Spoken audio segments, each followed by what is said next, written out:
Hey, I'm Dr. Brett Raynor, orthopedic surgeon here at Texas Orthopedic Associates in Dallas, Texas.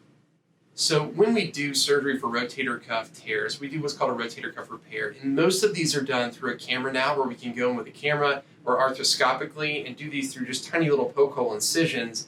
It allows us to look at the tendon and reattach it where it came from. So if you can imagine, let's just say this is a tendon that's torn away from the bone underneath. Our goal is to put that back where it came from and then hold it there until it grows back. And we have to hold it there with something. And so we use these devices called suture anchors. And the ones that I like for rotator cuff repairs are these Arthrex Suture Anchors. So here's an example of what it looks like. It looks kind of like a screw that absorbs and turns into bone over time, but it has these stitches that come out of it and allows us to sew things directly where it came from.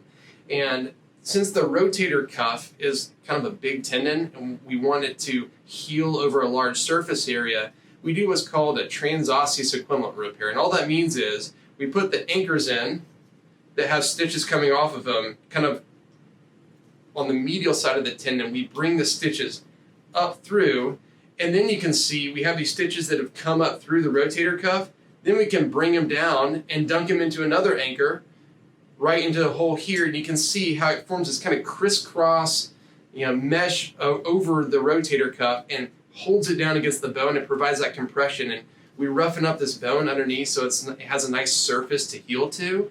And then these sutures hold it down against the bone so that you can still start moving your arm, but it holds it down against there so that it heals back against the bone. And once it does that, then it does all the work. The sutures stay in there, but they kind of get incorporated in with your own rotator cuff. The reason I like these anchors a lot, they're very versatile, and these particular ones have these kind of flat tape sutures that have, they don't slide very well through the rotator cuff in terms of they provide a lot of friction and compression, but at the same time we can also add more if we need to, if it's a big tear. And they're also really flat and they're knotless, so you can see that it's not going to rub very much underneath the bone in here. And so it provides a great way for us to repair this through just tiny little poke hole incisions around the shoulder.